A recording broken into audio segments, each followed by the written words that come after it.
Jennifer Abshire. I'm fortunate enough to be living and working in Savannah, Georgia. You are. I run Abshire Public Relations, but I'm also a very proud Creative Coast board member. Awesome. And with me today is Renay San Miguel, who's with Georgia Public Broadcasting in Atlanta. And I know that you recently just finished a panel. Can you tell us a little bit about that? It was on the future of video tech, and basically just all the apps and hardware, everything from GoPro cameras to Vine, Instagram, just ways that people are now using video to communicate, not just consumers, but businesses and things of that nature. So where we're at right now with things like drones and just how much easier it is for people to put together a good-looking video on their own, whether it's of the wedding or whatever, and send that out to the world. So that everybody's a publisher now, everybody is a broadcaster. So we talked about that, then we talked about where this might head in 5 or 10 years. It's changed everything. It has. In terms of being able to be your own photographer and filmmaker. Absolutely. I mean, this is, when I got into this business in the 80s in TV news, that camera right there would have been so much bigger, would have had a deck attached to it with a 1-inch tape machine and a tape cartridge. You just imagine like a video cassette, only much bigger and much thicker. And that's what you had to carry around when I was starting out in Texas, in the Texas heat, with a much heavier tripod. So you lost about 20 pounds just going out and shooting a story on a regular summer day. And now everything is just smaller, and everything can actually be done from your phone, and it's just amazing. And the fact that I've been able to not only live through all of that, but also adapt to it and involve it in my storytelling, whoever I've been working with, is amazing. I tell everybody I'm an old media dog trying to learn new media tricks. Well, and I can totally relate to that. Yeah.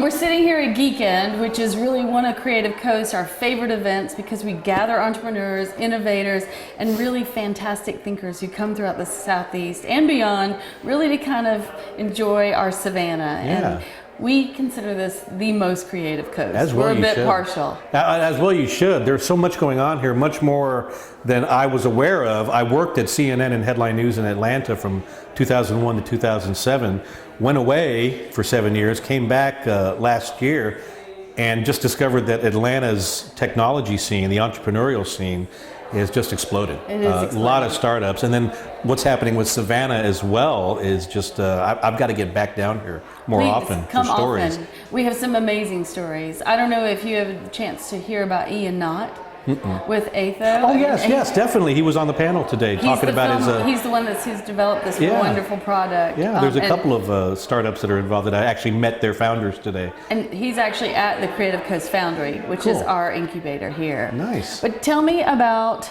you were here at Geekend. Tell me how you've seen the geek scene change in the last 2 to 3 years, especially in the state of Georgia. Well, I mean, I think that Georgia has done a lot to help advance that with incentives and things like that. I think that when you've got whether it's Savannah or Atlanta, with Atlanta it's the ability to have one of the world's busiest airports, some great universities for a talent pool, and then just a lot of Fortune 500 companies that are looking for the next big thing, and so they're investing in R&D and wanting to be close to those, centers, those hubs, if you will, like Midtown Atlanta, where Georgia Tech is, and in Buckhead, where there's a lot of startups in these kind of incubator buildings, like Atlanta Tech Village and all that, which are built just, they price everything within the range of a startup. And as your company grows, you can grow as well. And then, when you graduate from that, you're kind of on your way. So I know a lot of that's going on in Savannah as well, but I really am amazed that being away for 7 years and coming back, that there's this much venture capital now coming into Georgia, that there's all kinds of startups and entrepreneurs and innovators just, being able to get off the ground and at the very least get a product going and get some people interested in investing. And a lot of them, coming from what you might call non-traditional type of talent pools, like SCAD. Design is working its way into more and more of technology, art, and things of that nature, and ways that people can show off their creativity. and also make money doing it. I think that it's just I'm just blown away, and it makes. I'm glad that I'm here, but it also means you're here for a reason, and that is you got to tell these stories. Well, That's and what we're I wanna also do. at the beginning of the story, I think, which is exciting. Yeah. Basically, for watching the state of Georgia, I think with entrepreneurs and with innovation, we're at the beginning of the story. So to me, it's been fun watching investors and innovators as they're starting this, as we're kind of growing to accept this is kind of the new model. Absolutely. And where I was in the 7 years prior to coming back to Georgia was Seattle, which is one of the major tech hubs of the world. Right. You have Amazon and Nintendo and Microsoft and also Boeing, and then you have Starbucks that many people argue now isn't just a coffee company, they're a tech company. Right. They've really pioneered mobile payments and things like that. And the startup, the entrepreneur community there is much more advanced. There's more local money, and their problem there is just marketing themselves. They're very quiet when it comes to how they compare with Silicon Valley or maybe New York's Silicon Alley in Lower Broadway. And with Georgia, it's the idea that the talent is there now. There are the ideas, the companies, and it's now more along the lines of, can we grow our own money? Can we grow our own VCs and things of that nature, and keep some of the money in Georgia?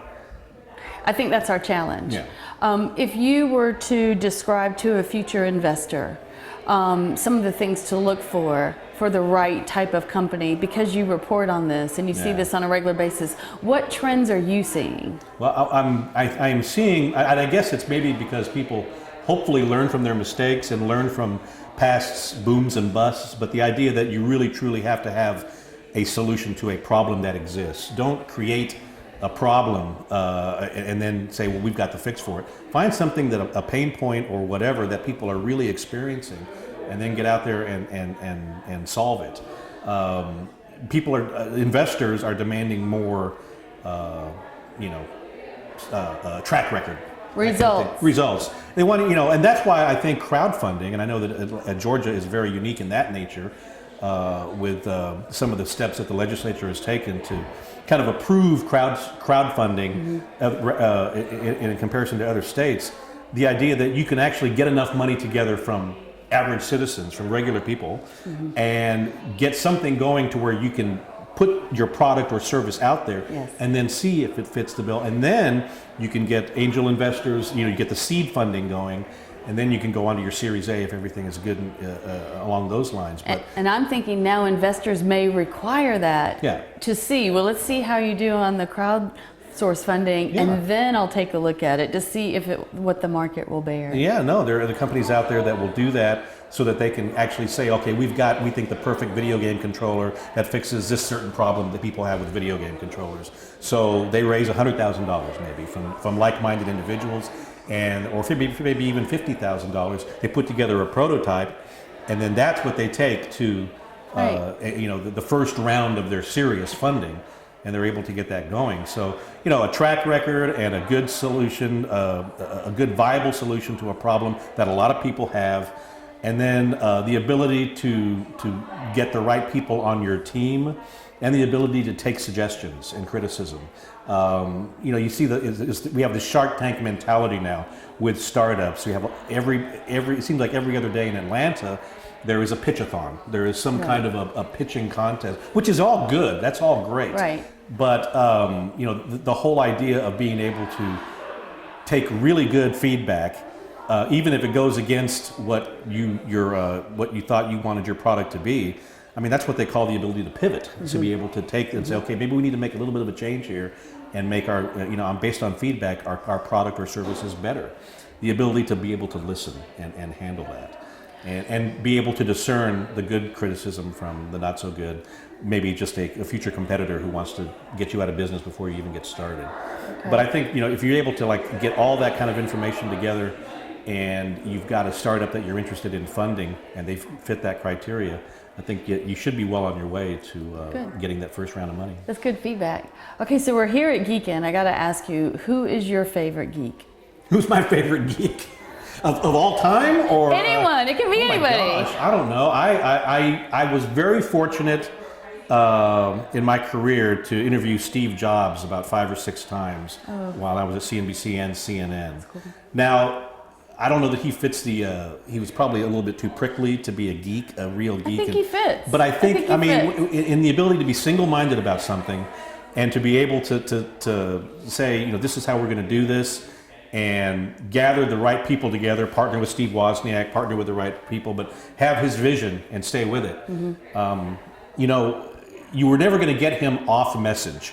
You'd always say, well, what are you working on now? And he'd say, well, we just don't talk about future products. Right. But being able to get his take on, the future of digital entertainment, which he and I chatted about when I interviewed him when he opened up the very first Apple store in Tyson's Corners, Virginia, That's in 2000. fascinating. Yes. I mean, Apple gets into the retail. What's of up all with that? places, yeah. too. But actually it made it look like it was an Apple product because it was clean, Right. clean lines, all the thing. And now it's your Apple store is one of the busiest places in your neighborhood mall. It's crazy. So, but he wouldn't talk about what they were working on in the future. But he was able to give his vision for how he saw the computer or digital devices as the hub of all your entertainment. And look where we're at now. With Netflix, Yeah. with Apple Music and iTunes and all of this. I mean, he knew where things were going because he knew what people wanted before they knew that they wanted it. So, Great. I mean, I guess that would be. I've also had a chance to talk to Bill Gates. More of a geek, I think, stereotypically geek than Steve Jobs because it was all about coding. He was the engineer. He was and also pretty ruthless when it came to his early business days. But also knew what he wanted, knew the vision, was able to pivot better. He realized we're in danger of missing out on this internet thing. And of course, later on, by the time he was kind of already like halfway out the door, they did miss the mobile revolution. Right. And so now they're trying to play catch up on that. But, very quickly he was able to pivot this battleship of a company in midstream and say, okay, we got to get serious about the internet. I guess those two would be my favorite geeks. There's all kinds of geeks, It's okay. We There's don't have to music define geeks, it right there's now. film But geeks. just your favorite. Steven Spielberg's my favorite film geek. I grew up with his movies. Rush, my favorite band, one of my favorite bands other than the Beatles, but they're true music geeks because they talk about things that most, it's not sex, drugs, and rock and roll in their music. It's about concepts in the future and all of that. And they're actually quite gifted musicians. So what do you think, last question, what do you think Savannah has to give to the future entrepreneur? Well, I think keeping the city very livable and accessible, I guess. User-friendly. User-friendly, yeah, all these things. But also, I guess being able to integrate in a smart way technology, like whether or not how the tourism industry could use mobile devices and apps to help tell the story of Savannah.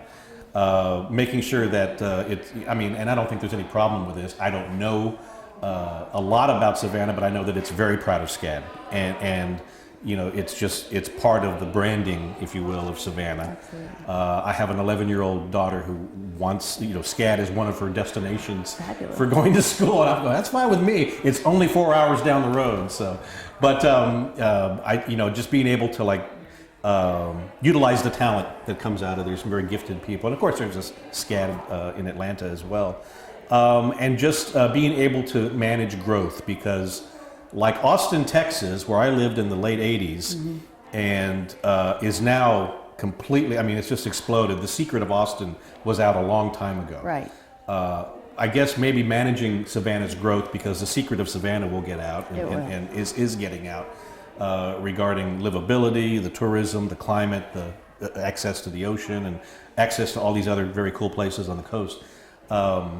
Just be able to make sure that you can manage all that growth, still keep it livable, still keep it accessible, and also attract the kind of tech companies that would want to to be able to use all those qualities to sell to the people that they want to come work for them, and then just be just keep being as nice and as cool as we expect from anybody in Georgia. Thank you. Well, thank you. We're talking with Renay San Miguel with Georgia Public Broadcasting in Atlanta, and I'm Jennifer Abshire with the Creative Coast. Thanks for your time. Thanks for having me. I appreciate it. It was great. Thank you. Thank you.